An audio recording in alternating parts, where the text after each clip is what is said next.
നിങ്ങൾ ഈസി ആയിട്ടുള്ള റെസിപ്പി തപ്പി നടക്കുകയാണെങ്കിൽ ഈ റെസിപ്പി ഒന്ന് ട്രൈ ചെയ്ത് നോക്ക്. ആദ്യം തന്നെ ഒരു കുക്കറിലേക്ക് ചിക്കൻ ഇട്ടിട്ട് മുളക് പൊടി, മഞ്ഞപ്പൊടി, ഉപ്പ്, വെള്ളം ഒഴിച്ചിട്ട് ചിക്കൻ ഒന്ന് കുക്കാക്കി എടുത്തിട്ട് ഇതുപോലെ ക്രഷ് ആക്കിയിട്ട് എടുക്കുക. ഇനി ഒരു ബൗൾ എടുക്കുക, 2 മുട്ട പൊട്ടിച്ച് വയ്ക്കുക, കുറച്ച് കുരുമുളക് പൊടി, മഞ്ഞപ്പൊടി, ഉപ്പിട്ട് നന്നായിട്ട് ബീറ്റ് ചെയ്യുക. ഇനി ഒരു ഫ്രൈ പാൻ എടുത്തിട്ട് അതിട്ട് വെളിച്ചെണ്ണ വെച്ചിട്ട് ഒരു സവാള ചെറുതായിട്ട് കട്ട് ചെയ്തിട്ട് ഇട്ട് കൊടുക്കുക. കുറച്ച് ഉപ്പിട്ട് വഴറ്റിയെടുക്കുക. ഇനി ഒരു സ്പൂൺ ഇഞ്ചി വെളുത്തുള്ളി പേസ്റ്റ് ഇട്ട് കൊടുക്കുക. ഒരു തക്കാളിയുടെ പകുതി ചെറുതായിട്ട് അരിഞ്ഞത് കൂടി ഇട്ട് കൊടുത്തിട്ട് അതൊന്ന് വഴറ്റി വരുമ്പോൾ നമ്മളതിലേക്ക് മസാലപ്പൊടികളായിട്ടുള്ള മുളക് പൊടി, കുരുമുളക് പൊടി, മഞ്ഞൾപ്പൊടി, ഗരം മസാല, ഉപ്പിട്ടിട്ട് നന്നായിട്ട് മിക്സ് ചെയ്യുക. നമ്മൾ ഫ്രഷ് ആക്കി വെച്ചിട്ടുള്ള ചിക്കൻ കൂടി ഇട്ട് കൊടുത്തിട്ട് ഒന്ന് മിക്സ് ആക്കിയിട്ട് കുറച്ച് മല്ലിയില കൂടി ഇട്ട് കൊടുക്കുക. ഇനി അതവിടെ മാറ്റി വെച്ചിട്ട് ഒരു മിക്സിയിൽ ചേർത്തിട്ട് അതിലേക്ക് 1 കപ്പ് മൈദപ്പൊടി ഇട്ട് കൊടുക്കുക. ഒരു 1 കപ്പ് പാൽ ഒഴിക്കുക. 2 മുട്ട പൊട്ടിച്ചൊഴിക്കുക. കുറച്ച് കുരുമുളക് പൊടി, ഉപ്പ്, ഇത്തിരി മഞ്ഞപ്പൊടി ഇട്ടിട്ട് അതൊന്ന് മിക്സിയിൽ അടിച്ചെടുക്കുക. ഇനി ഒരു ഫ്രൈ പാൻ എടുത്തിട്ട് അതിലേക്ക് കുറച്ച് വെളിച്ചെണ്ണ ഒഴിച്ചിട്ട് നമ്മുടെ അടിച്ച് വെച്ചിട്ടുള്ള മുട്ട മിക്സ് ഒഴിച്ചെടുക്കുക. നമ്മുടെ ഫില്ലിങ്ങും നന്നായിട്ട് എല്ലായിടത്തും എത്തുന്ന വിധത്തിൽ ഇട്ട് കൊടുക്കുക.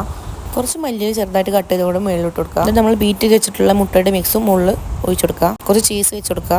ലോ ഫ്ലെയിമിൽ കുക്ക് ചെയ്യുക. ചീസ് ഒന്ന് മെൽറ്റായി വരുമ്പോൾ കുറച്ച് ചില്ലി ഫ്ലേക്സും ഒറിഗാനോ ഇട്ട് കൊടുത്തിട്ട് ഒരു 5-6 മിനിറ്റ് ഒന്നുകൂടി കുക്ക് ചെയ്തെടുത്താൽ നമ്മുടെ ഐറ്റം റെഡിയാണ്. സിമ്പിളാണ്.